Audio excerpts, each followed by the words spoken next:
अस्सलाम वालेकुम नादरीन, आप यूट्यूब चैनल देख रहे हैं। मैं इमरान खान हूँ। नादरीन, दुनिया भर में एहतजाजी मुजाहरे पाकिस्तान तहरीक इंसाफ ने अब शुरू कर दिए हैं।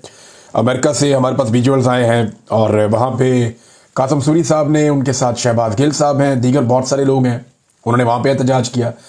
मुख्तलिफ इलाके हैं यूरोप के, वहाँ से भी, यूरोप के मुख्तलिफ शहरों से भी अब एहतजाज की खबरें आ रही हैं। बरतानिया में अभी जब मैं वीडियो रिकॉर्ड कर रहा हूँ तो इसके बाद एक बड़ा एहतजाज है लंदन में, उसके जो मनाज़िर रहेंगे वो भी आपके साथ शेयर करेंगे। ऑस्ट्रेलिया में एहतजाज हुआ है, जापान में एहतजाज की तैयारियां हैं। तो हर जगह पे दुनिया में एहतजाज किया जा रहा है इमरान खान साहब की गैर कानूनी गिरफ्तारी और उसके बाद जो सलूक उनके साथ किया गया उस सारे मामले को लेकर, पाकिस्तान में इंसानी हकूक़ की खिलाफ वर्जियों के हवाले से भी। अब इस मरतबा जो एहतजाज हम देख रहे हैं उसमें एक चीज़ बड़ी क्लियर है। पाकिस्तान तहरीक इंसाफ पहले जो है वो हुकूमत के खिलाफ एहतजाज करती थी और ये जो ओवरसीज पाकिस्तानी एहतजाज करते थे ये नॉर्मली हुकूमत को टारगेट करते थे, ज़्यादातर इमरान खान साहब की प्रमोशन के लिए या उनकी रिहाई के लिए आवाज़ उठाते थे। लेकिन यहाँ इस दफ़ा थोड़ी मुख्तलिफ है सूरत हाल। ना नवाज शरीफ का फोटो है एहतजाज में, ना शहबाज शरीफ, ना किसी और की, ना जरदारी की, किसी की मजम्मत नहीं कर रहे जो ओवरसीज पाकिस्तानी है। वो सिर्फ हाफिज सैयद आसिम मुनीर साहब की मजम्मत कर रहे हैं, यानी वो फील्ड मार्शल की मजम्मत कर रहे हैं और ये इमरान खान साहब ने मोमेंटम बनाया। गुज़िश्ता इमरान खान साहब के अगर आप 1 दर्जन ट्वीट्स उठाकर देखें तो आपको ये बात महसूस हो जाएगी कि इमरान खान साहब ने अपना सारा जो बोझ है या अपना सारा जो निशाना है वो फील्ड मार्शल आसिम मुनीर की तरफ कर दिया है और वो ये समझते हैं कि फील्ड मार्शल आसिम मुनीर की वजह से ही जो कुछ हो रहा है वो इस मुल्क में हो रहा है और उनके बारे में बड़े सख्त बयान भी इमरान खान साहब ने दिए हैं। तो अब ये लड़ाई, जैसे कि मैंने थोड़े दिन पहले आपको बताया था, ये इमरान खान वर्सेस आसिम मुनीर हो चुकी है।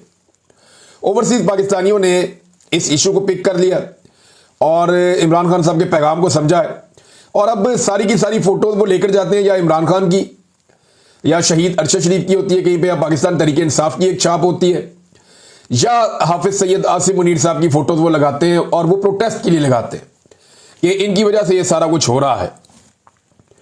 अब ये जो है वो एक अजीब सूरत हाल है पाकिस्तान की मिलिट्री एस्टेब्लिशमेंट के लिए। देखिए, पाकिस्तान की फौज इस वक्त बड़े मुश्किल हालात से गुजर रही है और अब ये मुतालबा भी किया जा रहा है ओवरसीज पाकिस्तानियों की जानिब से, पाकिस्तान के अंदर भी हो रहा है, पाकिस्तान के बाहर भी ये बात हो रही है कि आर्मी चीफ की मुद्दत मुलाजमत नवंबर में मुकम्मल हो रही। अब ये चंद माह रह गए हैं, अगर 3 माह 4 माह, तो ये मुद्दत मुलाजमत मुकम्मल करके नया आर्मी चीफ अपॉइंट किया जाए। ऐसा लगता है कि शायद ये मुतालबा आने वाले दिनों में जोर पकड़ेगा। वजह यह है कि फौज बहुत सारे मुश्किल मराहिल से गुजर रही है, मुल्क के अंदर बड़े खौफनाक किस्म के हालात पैदा हो चुके हैं। बलूचिस्तान की सूरत हाल आपके सामने है, इसी तरह जो सूरत हाल खैबर पख्तूनख्वा के कबायली इलाकों की है वो आपके सामने है। ऐसी सूरत हाल में फौज में एक ऐसा सिपह सलार होना चाहिए जो तमाम तबकात के लिए वो बिल्कुल न्यूट्रल हो या जो मुतनाज़ ना हो।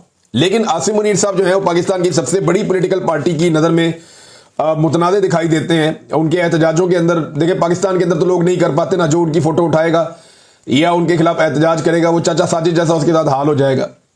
उसने खड़े होकर बारिश में तंग आकर एक जुमला बोला था, उसको उठाकर ले गया, उसके साथ क्या किया गया। अहमद फरहाद साहब के साथ क्या किया गया। बाकी जो लोग पाकिस्तान में आवाज़ उठाते हैं उन्हें गायब किया जाता है, उन्हें तकलीफ दी जाती है। बहुत सारे लोगों के साथ ऐसा हुआ, खवातीन तक के साथ ऐसा होता है। अभी हाल ही में सनम जावेद साहबा जो है उन्हें दोबारा गिरफ्तार किया गया, दोबारा उन्हें निशाने इबरत बनाने की कोशिश की गई। तो ये मामला सिर्फ इस पॉइंट ऑफ व्यू का है कि आप मिलिट्री एस्टेब्लिशमेंट के ऊपर उंगली नहीं उठा सकते। अब आसिम मुनीर साहब एक पाकिस्तान की सबसे बड़ी पॉलिटिकल पार्टी की नज़र में, हत्ता कि एमल वली खान साहब ने भी उन पर तनकीद की है, फजल रहमान साहब ने भी उन पर तनकीद की है और ख्वाजा आसिफ भी दूसरे अल्फाज में उन पर तनकीद करते हैं। पाकिस्तान में जितने सहाफ़ी हैं वो जो टाउट हैं बेशक, लेकिन वो भी खुलकर ये कहते हैं कि मिलिट्री एस्टेब्लिशमेंट ये सारा कुछ कर रही है और एक्चुअली वो सब आसिम मुनीर साहब की तरफ इशारा कर रहे होते हैं। तो अगर आसिम मुनीर साहब अपने वक्त पे रिटायरमेंट ले लेते हैं या वो रिटायर हो जाते हैं और एक एक्सटेंशन नहीं दी जाती तो ये मुल्क एक टेंशन से बच जाएगा। यानी ये एक्सटेंशन नहीं, एक तरह की टेंशन होगी और एक नई टेंशन क्रिएट हो जाएगी एक्सटेंशन क्रिएट होने की बजाय। लिहाजा ये अब एक मुतालबा है, ये मुश्किल फैसला है लेकिन ये लेना पड़ेगा पाकिस्तान को, क्योंकि यहाँ पे जो भी आर्मी चीफ अपनी सीट पे आता है वो वापस जाना नहीं चाहता, वो इस ओहदे को छोड़ना नहीं चाहता। आपने देखा परवेज मुशर्रफ भी इस ओहदे को नहीं छोड़ना चाहता था, इसी तरह जनरल कियानी भी इस ओहदे को नहीं छोड़ना चाहता था, उसने एक्सटेंशन ली। फिर जनरल राहील शरीफ इस ओहदे को नहीं छोड़ना चाहता था, उसने बड़ी कोशिश की, उसको एक्सटेंशन नहीं मिली। फिर उसके बाद जनाब जनरल बाजवा इस ओहदे को नहीं छोड़ना चाहता था, वो तो एक मरतबा फिर एक्सटेंशन लेना चाह रहा था, हालांकि एक एक्सटेंशन उसको पहले मिल गई थी लेकिन फिर भी जाना पड़ा। अब ये आसिम मुनीर क्यों इस ओहदे को छोड़ना चाहेंगे, ये एक बड़ा सवाल है। कोई भी नहीं छोड़ना चाहता, लेकिन देखना ये होता है कि पाकिस्तान को और पाकिस्तान की अफवाज को क्या सूट करता है। इस वक्त तो हालात बहुत अजीब है। वो जो नारे पाकिस्तान के अंदर बाज़ लोग लगाते थे, अब हम दुनिया के अंदर सुनते हुए, यानी हम सुन रहे हैं, महसूस कर रहे हैं, तो ये फौज भी इस बात को ज़रूर महसूस कर रही होगी। दुनिया भर में एहतजाज की तरह नाज़रीन पाकिस्तान के अंदर भी एहतजाज हो रहा है, जगह जगह पे हो रहा है, मोबिलाइजेशन हो रही है कि 5 अगस्त को लोग निकल आए। अब 5 अगस्त को लोग कैसे निकलेंगे, ये बड़ा सवाल है। देखिए, सदीक जान ने एक बड़ी ज़बरदस्त बात की और ये मैं उनकी बात से इत्तफाक करता हूँ। पाकिस्तान के अंदर ना लोगों की अक्सरियत या 90-95% लोग वो ये चाहते हैं कि मुल्क में इनकलाब आए, मुल्क के हालात ठीक हो जाए। अगर 25 करोड़ में से चंद हज़ार थोड़े से लोग आप निकाल दें तो बाकी सारे लोग यही चाहते हैं कि पाकिस्तान में इनकलाब आ जाए, पाकिस्तान के हालात ठीक हो जाए, पाकिस्तान की हालत बदल जाए और सुधर जाए और पाकिस्तान की सियासत में इदारों की मुदाखलत बंद हो जाए, अवाम के मैंडेट का एहतराम किया जाए, यहाँ पे रूल ऑफ लॉ होना चाहिए, ये सब चाहते हैं। लेकिन इसके लिए प्रैक्टिकली लोग निकल नहीं रहे। यानी ज़हनी तौर पे सब तैयार हैं, सबको ये चाहिए, सबकी ये डिमांड है, लेकिन उसके लिए लोग बाहर नहीं निकलते। लोगों को लगता है कि उनकी जगह पे कोई और एफर्ट करे और उन्हें बैठे बिठाए इनकलाब मिल जाए, तो ऐसा होता नहीं है। अल्टीमेटली लोगों को खुद ये करना पड़ेगा, खुद निकलना पड़ेगा, खुद एहतजाज करना पड़ेगा, खुद हिस्सा लेना पड़ेगा, चाहे वो 5 अगस्त को निकले, 14 अगस्त को निकले, बार बार निकले, वक्तन फवक्तन निकलते रहे।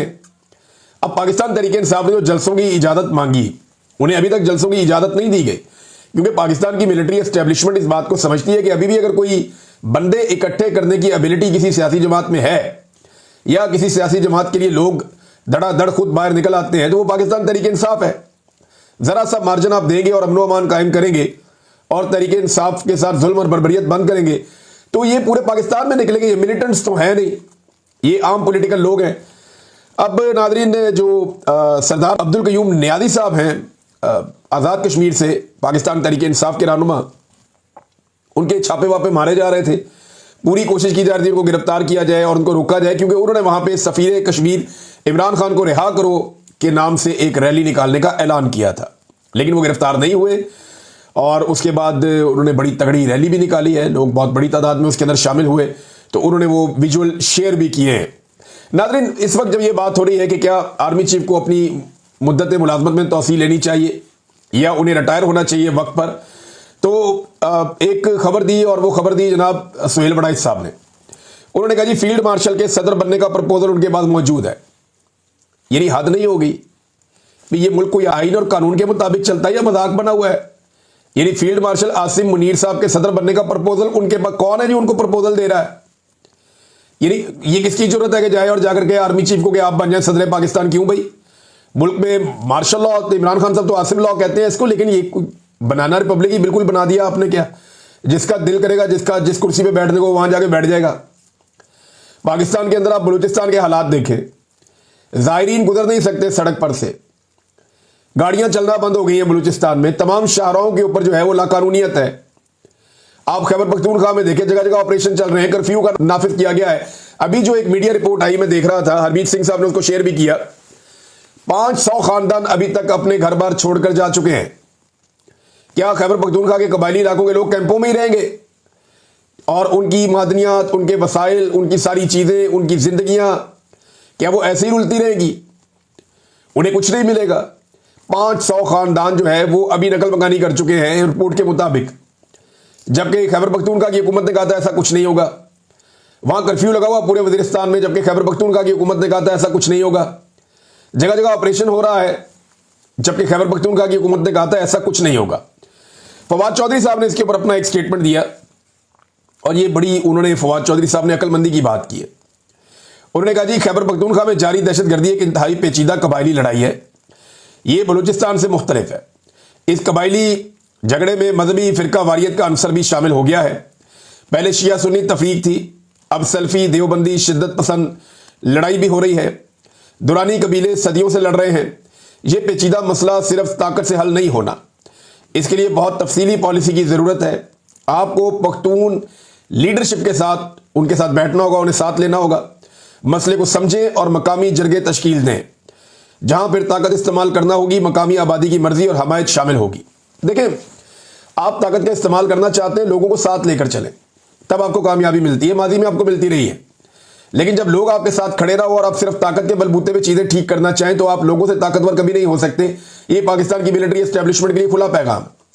फवाद चौधरी साहब की बात के एक बड़े हिस्से से मैं इत्तेफाक करता हूं, और बल्कि इसमें बहुत सारी चीजें और शामिल भी की जा सकती हैं। लेकिन इस वक्त रियासत जो है वो हर चीज डंडे से सोच रही है, ताकत के बलबूते पे सोच रही है। और सुहेल बड़ाइच साहब जैसे लोग जो हैं, उन्होंने गेम चुकी हुई है आसिम मुनीर साहब की कि जनाब इनको तो सदर पाकिस्तान बनने का प्रपोजल है। क्यों है भाई प्रपोजल? किस खाते में प्रपोजल है कि सदर पाकिस्तान बना देंगे? क्यों बना देंगे भाई? एक ओहदा है आर्मी चीफ का, उसकी एक मुद्दत है, उसके बाद वो रिटायर हो और दूसरा आर्मी चीफ है वो आगे अपनी ड्यूटी करे। एक 22वें ग्रेड की सरकारी नौकरी है, इसके अलावा तो कुछ नहीं है। तो सदर पाकिस्तान तो एक बहुत बड़ा मनसब है।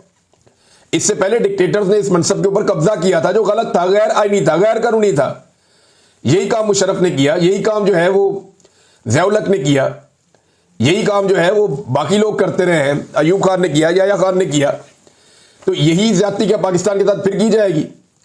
तो सुहेल बड़ाइच साहब जैसे जो लोग होते हैं ना, ये पता नहीं किस चक्कर में इन्होंने, खुशामद के चक्कर में इन्होंने आसिम मुनीर को लाकर खड़ा कर दिया उन 4 डिक्टेटर्स की सफ में, जिसमें कोई भी आर्मी चीफ खड़ा होना अपनी तौहीन समझेगा।